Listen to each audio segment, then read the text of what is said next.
And this is from 2019, and I believe it's significantly increased over the time just from our small raw data points that we took from the Big Ten. It's going ECNL. I mean, majority of the kids, I believe a pretty big majority, 71% of total kids inside of the SEC are from the ECNL. 60% for Pac-12 ECNL kids. Big 12, 64%. Big 10, 54%. ACC, 64%. And we're talking increases of 18, 20, 40, 48, 16%, and improvement as far as from the year previous, from 2018 to 2019. So now we're looking at 2023, and what is the best league to get your kid to college, right? And so everything depends, to me, the level that your kid wants to play in college, what your kid wants to get out of college. I mean, some kids probably have more experience playing for the club team than they do for the varsity teams. And how it really comes down to is the ability to play soccer and the ability to get a great education. So now if you can merge both of those together, and I think it comes down to that. And if you look at majority of the girls that play major Power 5 soccer, and most of the big competitive teams that actually get into the championship games and the championship playoffs for women's soccer, those kids are playing majority from the ECNL. I would even say a large majority, probably close to 70%. When we're talking about that is actually on the field and getting, if we can mark playing time, you're looking at about 70%. And some of the top tier programs from the Girls Academy represent large portions of theirs. But if you're talking about it as a whole, it's the ECNL for the girls and the MLS next for the boys. I don't talk about the boys side. I have 3 daughters, and that's more of someone else's like specialty. But we're just talking. So the last few years, I've actually been able to go to playoffs, and last year we went to the last final ECNL showcase, and that's in New Jersey, and it's 2 weeks before final start, and it's it runs over Labor Day weekend. So we usually play Saturday, Sunday, and then Labor Day. And from what I see, the games when there's girls in 10th grade and in 11th grade with uncommitted players, whether that player is on the team, there is scouts everywhere.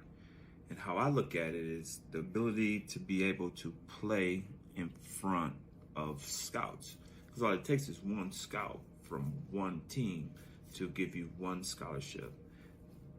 D1, D2, D3, NAIA, or junior college. The goal is to get in front of the scouts. So if you are an elite athlete, because those are the only kids that play soccer in college or elite soccer player at all the levels, you have to get in front of the schools. So if you're playing an elite 64 and no coaches watch you play any of your games over the showcase, right? The question has to be, am I better off being the best player on the Elite 64 team, or am I better off being on an ECNL team where I can go to these showcases and play in front of, scouts? And that's between the parent and the player, and also the geographical location. Some places just, you're 4 hours away from any club team, Girls Academy or ECNL, as far as between travel and traffic. So it comes down to where your kid want to play. Your kid want to play in a Power 5, you got to get your kid into ECNL and Girls Academy. Or you have to go to ID camp where every single college in the country will be at. And it's not that many of those. And most of those are at ECNL showcases or Girls Academy showcases or finals. You know, the national playoffs. I'll take pictures and videos for the national playoffs for the ECNL. Actually, you know what? PDA showcase for us is this month, the 27th, and I'll take photos and videos for you guys of the ECNL PDA showcase. Now, it's skewed a little bit. My daughter's on the top 5 team in the country, and she plays against 3 powerhouse programs. MVLA, that's out of the Bay Area in California. Then you have PDA Blue, who's hosting the tournament, and World Class, who's locally, basically geographically locally for the tournament. So these kids in the schools that recruit them, they're going to flood into those schools. MVLA is a powerhouse school program. I mean, they send kids out every year to major programs. PDA send kids out every year. World Class. I mean, these are top 20 programs, pretty much collectively throughout the whole program. Then the Hawks, we're right there, literally. Like I said, so for my daughters and her team, we also have 3 national team players. One is a 2007 for the Olympic team, Olympian. She's our best player. Then we have a new girl who's on the Olympic team. And we have an old girl who's on the Olympic team, and they're both year unders, 2008s. Then we have another girl who plays on the Mexico national team. I mean, we got elite talent. I just believe iron sharpens iron. If you have to practice against girls that have elite talent, you will step your talent up, or at least do what it takes to keep continuously getting better. And when colleges look at kids, they're not looking at the kid for who they play for. They're looking at the kid for potentially, could they play for me down the line? And so the only way they see that is to see them playing against competition that could possibly be competition that they have to play against. That's how they judge it, man. You can go and be a for Elite 64 or Regional League, ECNL Regional League, All-American, and then you move up and play into the actual big leagues, and you can't score any goals, you know. And that's, or you can't stop anybody, or you might have enough speed to get away with that league, but then you come to the ECNL, everybody's got speed. Well, all the great teams, all the good teams. So to me, it ain't about what league is better, the ECNL or the Girls Academy. The numbers tell you that more girls from the ECNL, which is a bigger league, go on and play Power 5 in major college soccer. So even if you go into a small program, but that program wins the conference every year and wins all the awards typically every year, because they just are in this area, and a lot of the ECNL girls go up and play for them. Take, for instance, St. Louis. Majority of their team is ECNL players. Look at Brown and Harvard. They won their conference.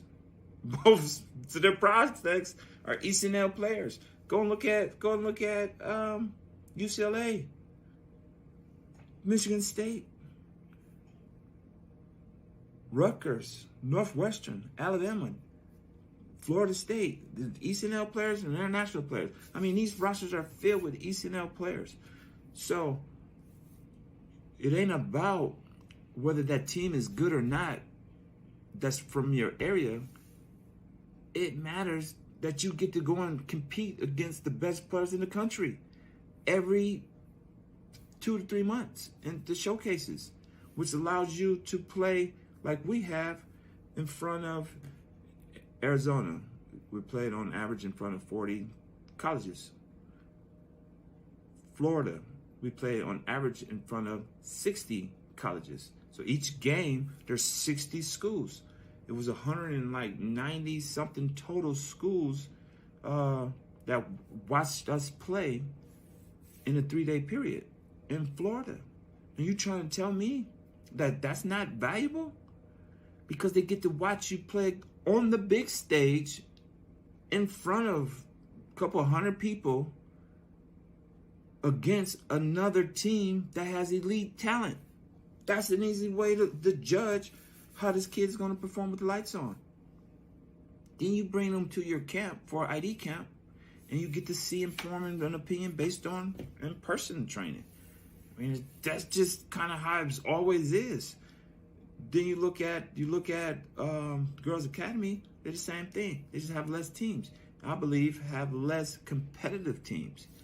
And so it just really comes down to exposure. So I believe whatever it takes for you to get your kid some exposure, that's the route you got to take.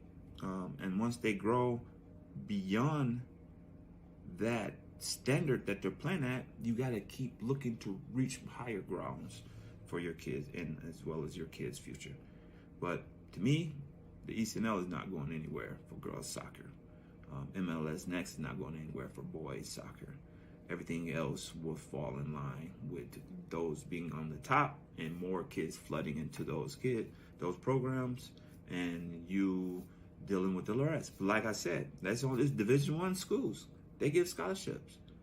Division II schools, they give scholarships. Division III schools don't give scholarships, but they give other incentives to get into the school and be able, especially if you're a good student. That's the main thing. But Division NAIA schools, they give scholarships. Junior college schools, they give scholarships. So now we got a pool of who is getting this aid, and majority of those kids are the ECNL players. That's all I'm saying.